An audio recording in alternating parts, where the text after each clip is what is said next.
صباح الخير. بما اني كنت في السعوديه وشربت هناك شاي كرك، فحبيت ان انا اجرب معاكم. قولوا رايكم في الكومنتات، عملته صح ولا غلط.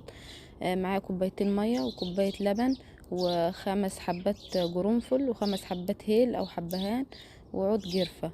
هحط البهارات بتاعتنا مع كوبايتين الميه واسيبهم يغلوا حوالي 5 دقايق كده على النار. وهنا بعد ما غلوا 5 دقايق زي ما انتوا شايفين كده، هحط معلقتين شاي واسيبهم يغلوا مع بعض كده حوالي دقيقتين بس كده. هقلب الشاي بتاعنا وهغطيه واسيبه يغلي دقيقتين. وهنا كان كمل دقيقتين على النار. هنزل عليه بكوباية حليب كامل الدسم او لبن كامل الدسم، وهزود 3 معالق سكر.